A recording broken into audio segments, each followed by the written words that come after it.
Welcome back, and I have another hack for you. This revolves around transitioning in a sale.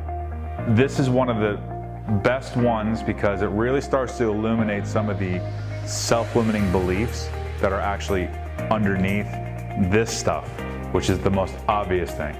So I've got another video for you I want you to watch. I did it a little while ago, and when we're done with that, I'll come back and talk to you just for a second. But I'd like to kind of go work with the perception of transitioning into a close while you're selling something. Now, I think it's an illusion. I don't think there really is any transition, because if you have to transition, that means you're positioned somewhere that you have to now transition into a different position. Now, what if you were just always prepared to close, no matter what? You might not always close, but at least you're always prepared. If you're always prepared for it, then there's not that moment of, okay, now it's time to close. Like now, it's like, I think what's underneath that, when I say underneath that, because that's the obvious stuff that's on top, I think underneath that, what people are really working and struggling with is the asking for permission to sell somebody. I see it all the time where I work. I remember when I used to do it, and I just act as if I already have the permission. Otherwise, I wouldn't even be talking to the person based on results and based on, the universe and what it's trying to do and its best to present for me to actually support everything I'm up to. There wouldn't even be somebody in front of me if I didn't already have their permission. So I think a lot of that has to do with leadership. In trainings like Gratitude and Spectrum and all types of other transformational trainings, we talk about having leaders get that they're leaders, and at first people are always looking for permission. This is not any different. If you're not looking for the permission to actually close somebody and you already have it, you're going to approach it completely different. You're going to feel differently about it. And there really is no transition into closing. There is something in the typical sales paradigm called ABC, always be closing. Yes, and I would kind of expand on it a little bit and say, always be prepared to close at any moment, at any time, whenever somebody shows up. Now, that doesn't mean that you're going to push anybody into a sale, because that's not how it works. But you're always ready. And if you're always ready, then the universe is always going to be ready.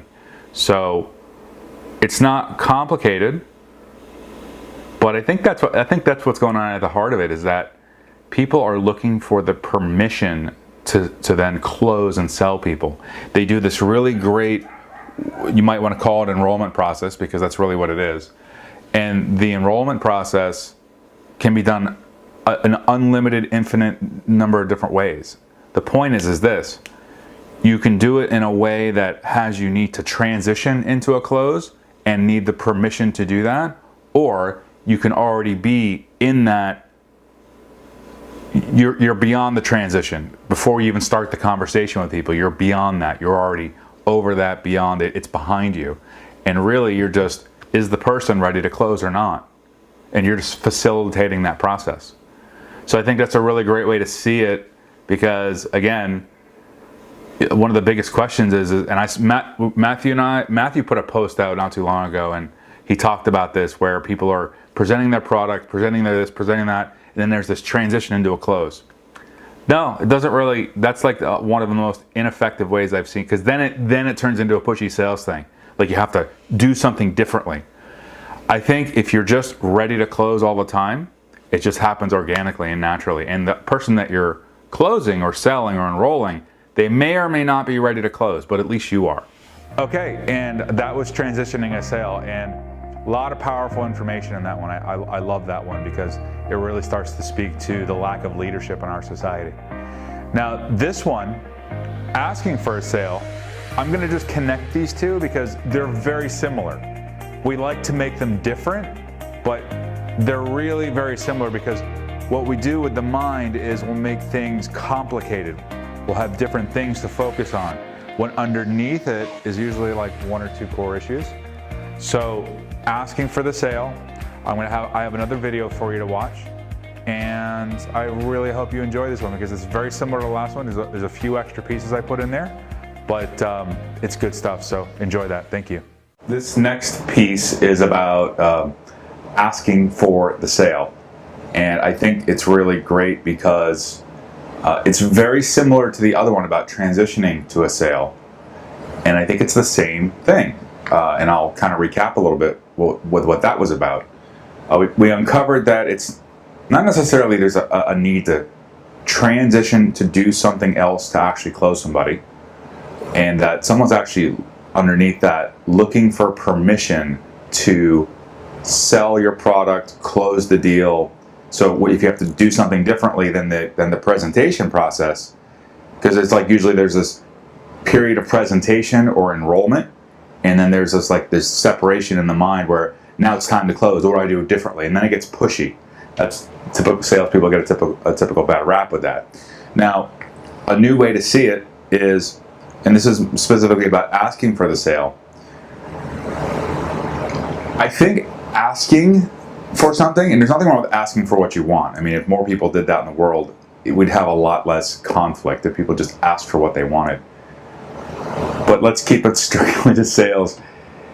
There's nothing wrong with asking for what you want. However, the place that you're coming from to even have to ask for the sale, same thing. You're needing permission. You're asking for permission to sell. Get out of that. You already have the permission. Otherwise, you wouldn't be in front of the person, talking to them on the phone. The universe is responding to your initial request, your initial intention to meet your numbers, to meet your goals. And the prospect has showed up on the phone. You already have the permission before you guys even started the conversation.